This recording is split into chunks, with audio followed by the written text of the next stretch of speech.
আসসালামু আলাইকুম। কেমন আছেন সবাই? আলহামদুলিল্লাহ, আশা করি সবাই ভালো আছেন আর আপনাদের দোয়ায় আমিও ভালো আছি। আজকে পর্তুগালের ড্রাইভিং লাইসেন্স নিয়ে আমি কিছু কথা বলবো। যারা বাংলাদেশ থেকে নতুন পর্তুগালে আসতেছেন বা যারা পর্তুগালে আছেন, আমি তাদের কথা বলবো বা স্পেশালি আমি বাংলাদেশ থেকে যারা পর্তুগাল আসতে চাচ্ছেন বা আসতেছেন তাদেরকে বলবো যে অবশ্যই বাংলাদেশ থেকে আপনার ড্রাইভিং লাইসেন্সটা নিয়ে আসেন। এবং সেটা সবথেকে বেশি ভালো হয় কি, পর্তুগাল সিস্টেমটা হচ্ছে যে আপনি পর্তুগালে বাংলাদেশ লাইসেন্স হলে এখানে এক্সচেঞ্জ করতে পারবেন। হ্যাঁ, যদি আপনার লাইসেন্সের বয়স 3 বছরের অধিক হয় সেটা আপনার জন্য অনেকটাই ভালো। কারণ আপনি পর্তুগিজ লাইসেন্সটা এক্সচেঞ্জ যখন আপনি পর্তুগালের রেসিডেন্ট কার্ড পাবেন, রেসিডেন্ট কার্ড পাওয়ার পর আপনি পর্তুগাল আইএমটি বরাবর আপনি অ্যাপ্লাই করতে পারেন আপনি আপনার বাংলাদেশ লাইসেন্স এক্সচেঞ্জ করতে চাচ্ছেন। সো এক্সচেঞ্জ করতে চাইলে দেন তখন আপনাকে একটা অ্যাপয়েন্টমেন্ট ডেট দিবে, সেখানে আপনার ফিঙ্গার হবে এবং তারা আপনার লাইসেন্সে এক্সচেঞ্জের জন্য তারা ফিঙ্গার নিয়ে নিবে। এবং অনেকে লাক ফেভার করে 2 দিনের মধ্যে 3 দিনের মধ্যে লাইসেন্স চলে আসে, আবার কারো 1-2 মাসও লেগে যায়, আবার কারো 6 মাসও লেগে যায়।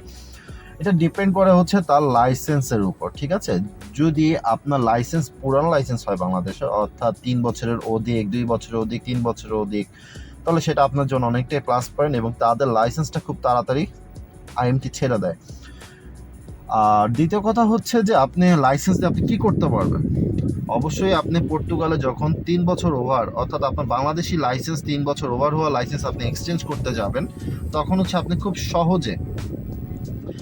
সহজেই লাইসেন্সটা যখন পর্তুগিজ লাইসেন্সটা পেয়ে যাবেন, তখন খুব সহজেই আপনি এটাকে প্রফেশনাল লাইসেন্সে দিয়ে দিতে পারবেন। মানে প্রফেশনাল লাইসেন্সের জন্য এটা অ্যাপ্লাই করতে পারবেন এবং প্রফেশনাল লাইসেন্স অ্যাপ্লাই করার পরে যখন আপনাকে প্রফেশনাল লাইসেন্সটা দিবে তখন হচ্ছে প্রফেশনাল লাইসেন্স দিয়ে আপনি টিভিডি, অর্থাৎ আমরা বাংলাদেশে যেটাকে বলি উবার, ঠিক আছে।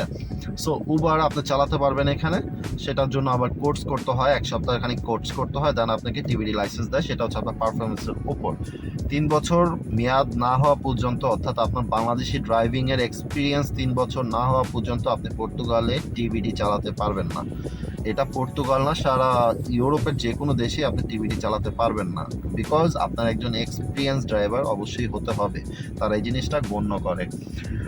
আর যেটা বলবো সেটা হচ্ছে কি, যে যদি আপনার 3 বছরের নিচে লাইসেন্স থাকে সেক্ষেত্রে পর্তুগিজ লাইসেন্সটা করার পাশাপাশি আমি সাজেশন করব অবশ্যই আপনি প্রফেশনাল লাইসেন্সটা করে নেন। তাহলে এটা আপনার প্লাস পয়েন্ট হবে যে আপনার কাছে যখন পর্তুগিজ প্রফেশনাল লাইসেন্সটা থাকবে, আপনি পর্তুগালে যে প্রথম লাইসেন্সটা পাচ্ছেন এই লাইসেন্সটা হচ্ছে আপনার নিজের ব্যক্তিগত গাড়ি চালানোর জন্য, নন প্রফেশনাল, কিন্তু এটা কিন্তু প্রফেশনাল না। যখন আপনি প্রফেশনাল লাইসেন্সটা করে ফেললে তখন আপনি কোনো কোম্পানিতে, যদি আপনার লাইট লাইসেন্স থাকে, সো সেক্ষেত্রে আপনি অনেক কোম্পানিতে আছে যে আপনার সার্ভিস দিতে হয়। সো আপনি জবের জন্য অ্যাপ্লাই করলে 9 সিট পর্যন্ত আপনি চালাতে পারবেন, 9 সিট যেটাকে বলে আমাদের দেশে নোয়া হাইস যেগুলো আছে ওরকম আর কি। সো আপনি তোটুক চালাতে পারবেন। এরকম অনেক কোম্পানিতে আপনি ভালো স্যালারিতে জব পেয়ে যাবেন, বিকজ তারা সর্বপ্রথম চেষ্টা হচ্ছে দেখবে যে আপনার লাইসেন্সটা কি নর্মাল লাইসেন্স না প্রফেশনাল লাইসেন্স। তো যখন আপনার প্রফেশনাল লাইসেন্স হবে তখন আপনি আরামসে আপনি একটা চাকরি সহজে পাওয়ার অবস্থা থাকবে। এছাড়া অনেক ভাই আছে যে যাদের কাছে আপনার লাইসেন্স আছে, প্রফেশনাল লাইসেন্স আছে এবং যাদের অ্যাক্টিভিটি ওপেন আছে অন্য জায়গায়, তারা করে নেয়, সে অনেকে কি করে, এটা আনলিগ্যাল। তারপর আমি বলবো যে তারা, দেখা যাচ্ছে যে আমাদের এশিয়ান বা যারা আছে তাদের অনেক জায়গায় যাওয়া লাগে, ট্যাক্সি হিসাবে সে তার পার্সোনাল গাড়ি কিনে সে সার্ভিস দিয়ে থাকে, এখানে সে ভালো টাকা আর্ন করছে। তো অবশ্যই বলবো যাদের বাংলাদেশের লাইসেন্স আছে লাইসেন্সটা সাথে করে নিয়ে এসে পড়েন, এটা আপনাদের জন্য ভালো হবে। এবং অবশ্যই আসার সময় যদি পারেন ইন্টারন্যাশনাল লাইসেন্সটা করে নিয়ে আসেন। আমি সবার লাস্টে আরেকটা কথা বলে দিচ্ছি, সেটা হচ্ছে পর্তুগালের রুলস হচ্ছে, এখন তো সেফ এন্ট্রি বন্ধ, তবে আপনি পর্তুগাল ডাইরেক্ট ভিসা নিয়েও যদি চলে আসেন তো তাদের রুলস হচ্ছে যে আপনি পর্তুগালে করার 6 মাস পর্যন্ত আপনি বাংলাদেশের লাইসেন্সটা দিয়ে আপনি এদেশে গাড়ি চালাতে পারবেন, কোনো সমস্যা নেই। পুলিশ আপনাকে ধরলে আপনাকে হ্যাঁ বলবে যে তোমার 6 মাস ওভার হতে আর কিছুদিন বাকি আছে। আবার অনেক কিছু কিছু পুলিশ আছে যে যারা ফাইন করে দেয়, তবে তার সাথে যদি আপনার ইন্টারন্যাশনাল লাইসেন্সটা থাকে তাহলে তারা আপনাকে কিছু বলবে না, 6 মাস পর্যন্ত কিছু বলবে না পর্তুগালে করার পর। আর আপনি 6 মাস ওভার হয়ে গেলে দেন তখন যদি দেখে যে না আপনি পর্তুগালে ড্রাইভিং করার মতো আপনার পারমিশন নেই, সেক্ষেত্রে আপনাকে তারা ফাইন করবে, সর্বনিম্ন হচ্ছে 300 ইউরো। সো অলমোস্ট বাংলাদেশে প্রায় 35 থেকে 40 হাজার টাকার মতো আপনাকে ফাইন করে দেবে তারা, এবং তারা আপনাকে ওয়ার্নিং দিবে নেক্সট টাইম আপনি এই গাড়িটা চালাতে পারবেন না, বিকজ আপনার 6 মাস ওভার হয়ে গেছে।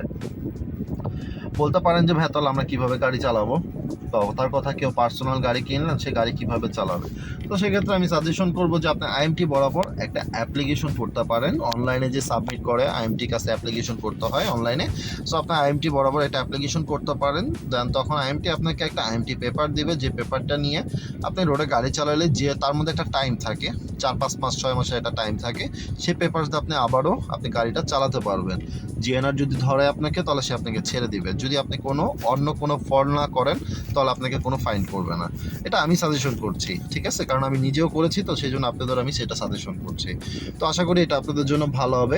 আদারওয়াইজ আরেকটা জিনিস বলবো, সেটা হচ্ছে যে অনেকেই জানেন না, আমরা অনেকে বাঙালিরা ভাবি কি যে পর্তুগালে যাদের কাছে আপনার পর্তুগিজ লাইসেন্স আছে এবং তারা পর্তুগালে আপনার টিভিডি চালাচ্ছেন, অনেক ভাই জানেন না, অনেক এশিয়ান ভাই আছে জানে না যে টিভি আপনার কাছে পর্তুগিজ লাইসেন্স আছে, আপনি এক্সচেঞ্জ করা লাইসেন্স, এই লাইসেন্স যখন আপনি পাসপোর্ট পেয়ে যাবেন বা আপনি অন্য দেশে যেয়ে পাসপোর্ট পাওয়ার পর অন্য দেশে যে এই লাইসেন্সটা দিয়ে টিভিডি লাইসেন্স দিয়ে আপনি টিভিডি করতে পারবেন। যারা জানেন না আমি তাদের জন্য বলছি যে আপনি টিভিডি লাইসেন্স দিয়ে আপনি অন্য দেশে যেয়ে আপনি টিভিডি চালাতে পারবেন না, 3 মাসের বেশি আপনি পারবেন না সেখানে, বিকজ আপনার লাইসেন্সের মধ্যে এক্সচেঞ্জ লেখা আছে, বাংলাদেশের এক্সচেঞ্জ, যেটা একমাত্র পর্তুগালেই পারমিশন আছে, এছাড়া আদারওয়াইজ আপনি অন্য কোথাও প্রফেশনভাবে গাড়িটা চালাতে পারবেন না। সেটার একটা অপশন আছে, আপনি যদি একটা ট্রেনিং আছে, ট্রেনিংটা করলে দেন তারা সেই, অর্থাৎ আপনার লাইসেন্সটাকে একটু হেভি করা, যখন আপনি পর্তুগালে প্রফেশনাল লাইসেন্স অর্থাৎ পার্সোনাল লাইসেন্স যেটাকে এক্সচেঞ্জ লাইসেন্স, দেন তারপর হচ্ছে আইএমটি লাইসেন্স, অ্যান্ড দেন তারপর হচ্ছে আইএমটি লাইসেন্স, তারপর হচ্ছে টিভিডি লাইসেন্স। সো প্রফেশনাল লাইসেন্সের পর টিভিডি লাইসেন্সের পরও আপনি আরেকটা লাইসেন্স নিতে পারেন, সেটা হচ্ছে আপনার লাইসেন্সটাকে হেভি করা। সেটা